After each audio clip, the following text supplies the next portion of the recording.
Власта подготвува нов протокол или декларација со Бугарија настрана од договорот за добрососедство, кој ќе значеле гаранции за преговорите за тргање на бугарското вето. Шефот на македонската дипломатија се правда дека била воспоставена праксата за вакви протоколи, но не открива зошто она што беше договорено во 2017 година не е доволна гаранција во оваа фаза на преговорите. Договорот бил само рамката по која требало да се движат билатералните односи. Документ во кој што ќе се затворат сите прашања и меѓународната гаранција е исто така важна за нас колку и за Република Бугарија. А не значи не е доволен договорот што го потпишавме за добрососедство?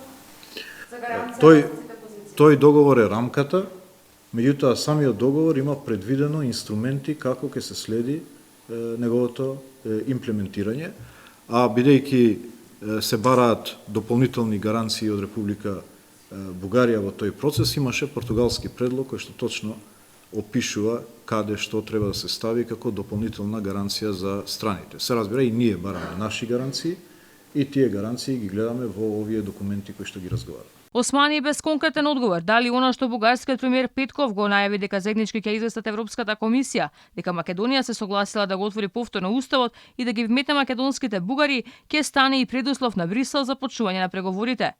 Во завиена форма не исклучува можност новите условувања околу отварањето на уставот да станат дел од преговарачката рамка. Сепак вели тоа било одлука на сите земји членки на Унијата. Не ми одговоривте за вториот дел, дали она што го најави Петков како заеднички допис до Брисел беше наша идеја на македонската страна наметнато од Бугарија.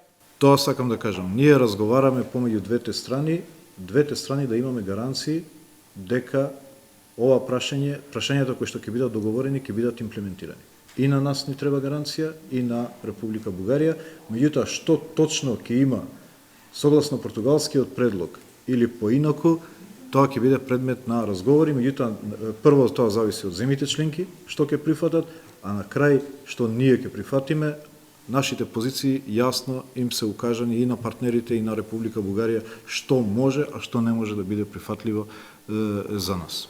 По конференцијата во Минхен стана јасно дека бугарската влада повторно го диктира темпото на преговорите, па додека македонските власти молчат за она што се зборувало на состаноците, бугарскиот премиер јасно кажа дека сега вметнувањето на бугарското малцинство во македонскиот устав е условот за тргање на бугарското вето за македонските интеграции, без при тоа воопшто да се разговара за реципроцитет од бугарска страна.